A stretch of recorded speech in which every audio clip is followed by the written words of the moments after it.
Hey guys! So now that 2018 is over, I thought I'd take the time to rank all 21 movies I saw this year from the worst to the best. Obviously, I didn't see every single movie this year. I saw 21 out of like the 700. That's why I do a lot of other types of videos, because I'm not that type of person that likes to go and watch every single movie that comes out. So yeah, that's about it. Yeah, if I see a movie later on that came out this year, I'm not gonna go back and include it just because that would take so much time that it would just not be worth it. Last place is the Cloverfield Paradox. J.J. Abrams' mystery box did not turn out very well. Instead of answering questions, they just created more. This movie isn't good sci-fi. Weird things happening for no reason isn't good sci-fi. I guess the acting is good for the most part. I'd say that, but apart from that, I didn't really like this movie. At number 20 is Fantastic Beasts: The Crimes of Grindelwald. This movie is to me what Solo is to most people. It's just a cash grab. The plot and characters aren't interesting. WB just wanted to make money off of Harry Potter. The acting and direction are okay, I guess, but otherwise I didn't particularly like it. Number 19 is Jurassic World: Fallen Kingdom. I don't hate the premise of this movie. I think that it could be a really interesting commentary on PETA and other animal rights organizations, but the actual execution is very sloppy. It could have been an interesting idea, but instead it's just a generic monster movie set inside this mansion. At number 18 is Ready Player One. This movie had some fun action scenes and some good action, but the characters and the thematic depth aren't there. It just feels empty. And this is coming from someone who hasn't read the book, so the book might be better, I don't know. But I don't know. It just felt empty. Number 17 is Christopher Robin. While I like the premise and the message of the movie, it's not very original. It's Hook all over again, the Mighty Ducks all over again. I mean, it's fun. You know, Ewan McGregor's a very charismatic actor, and I like his chemistry with Haley Atwell and all of the CGI creatures, but it's not much more than just fun. At number 16 is Bohemian Rhapsody. This movie was yet another victim of corporate meddling. While the acting, especially Rami Malek, is great, it's pretty generic. The movie is a crowd pleaser. It's just there so that people can be nostalgic about Queen. It's a very corporate movie, and I think Queen deserves better. At number 15 is Venom. There's not much to say about this movie. Tom Hardy and Venom are good. The plot and the other characters are generic. It's kind of a fun action movie, but not much more.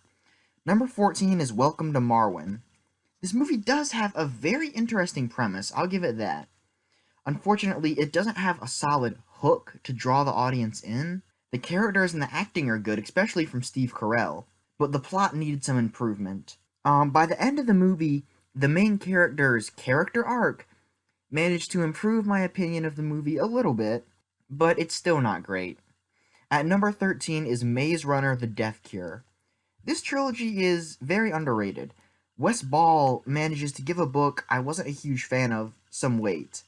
The cast and the action is great, but the story should have been more investing. I think it's not the worst YA franchise, but it's not the best. At number 12 is Ant-Man and the Wasp. After an intense Infinity War, the next MCU film is just a fun action comedy. The cast is good, most of the humor lands, and the action is good. The only problem is that the movie feels like filler, just something to bridge the gap between the next two Avengers films. Also, the storyline about the other criminals just didn't need to be there. At number 11 is Won't You Be My Neighbor. This movie was the hardest to place for me, just because it's a documentary. The movie did a good job documenting Fred Rogers' life and the impact he made, and the movie sends the messages that he wanted to send, but to a new generation, which I really appreciate. At number 10 is Aquaman. James Wan brings a great visual style to this movie. All of the cinematography and the action scenes are great. The cast has this energy that I really enjoy also. Yes, the movie's generic, but it's still a fun ride. At number 9 is Incredibles 2. Pixar has a talent for addressing things like freedom and control in a way that kids understand. The action is fun, the characters are great. No, I don't think it is up to par with a lot of other Pixar movies, but I think it's still good. At number 8 is Solo: A Star Wars Story. This movie has good characters and acting, but the story is pretty meh. Han needed more motivation for his actions in the movie.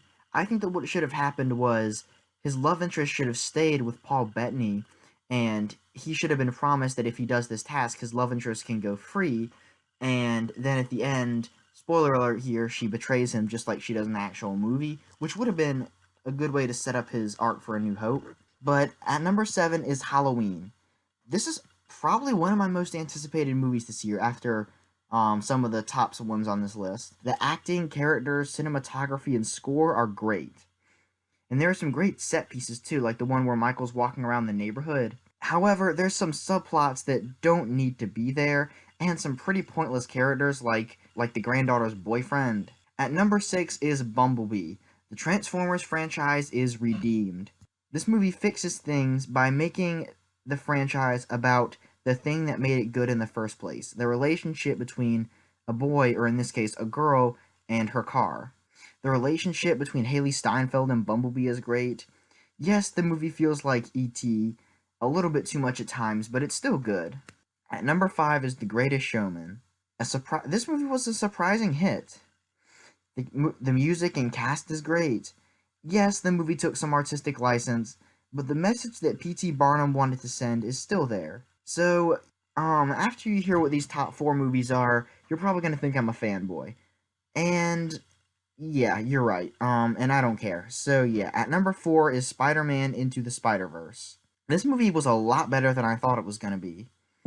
The characters have satisfying arcs and great personalities. The villain is great. The standout is the animation style. I love what they did. Apparently Sony's trying to patent it, which doesn't surprise me. At number 3 is Deadpool 2. While the first act of the movie is a little bit clunky, once it gets where it's going, it becomes really good. Ryan Reynolds is great in the movie, like always, and I think that Wade Wilson's arc is really well done. All of the humor lands, and I think this movie's better than the first.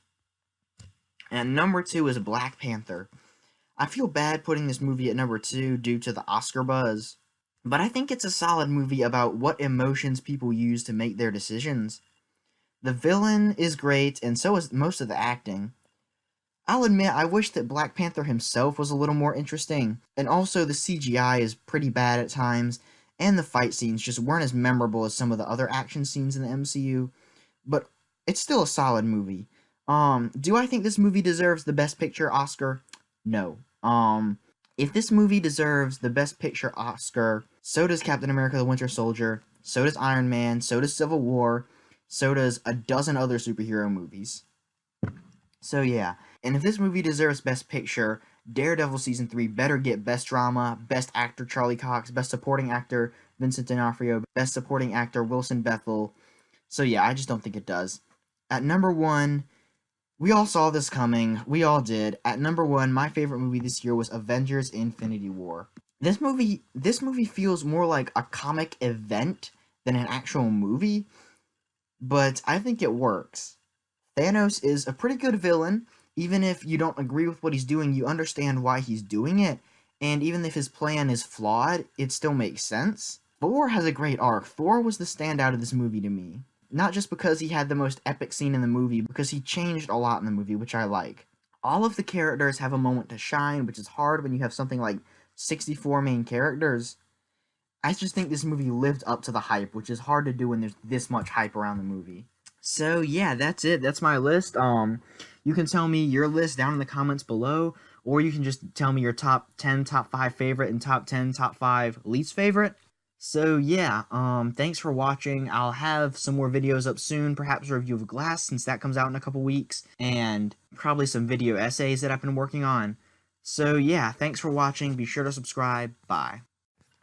And before I forget, I was gonna review Bumblebee. I was, but I just don't have that much to say about it that everyone else already hasn't said. So yeah, that's basically an excuse for me being lazy and making stupid meme videos instead. So yeah, once again, thanks for watching. Be sure to subscribe. Bye.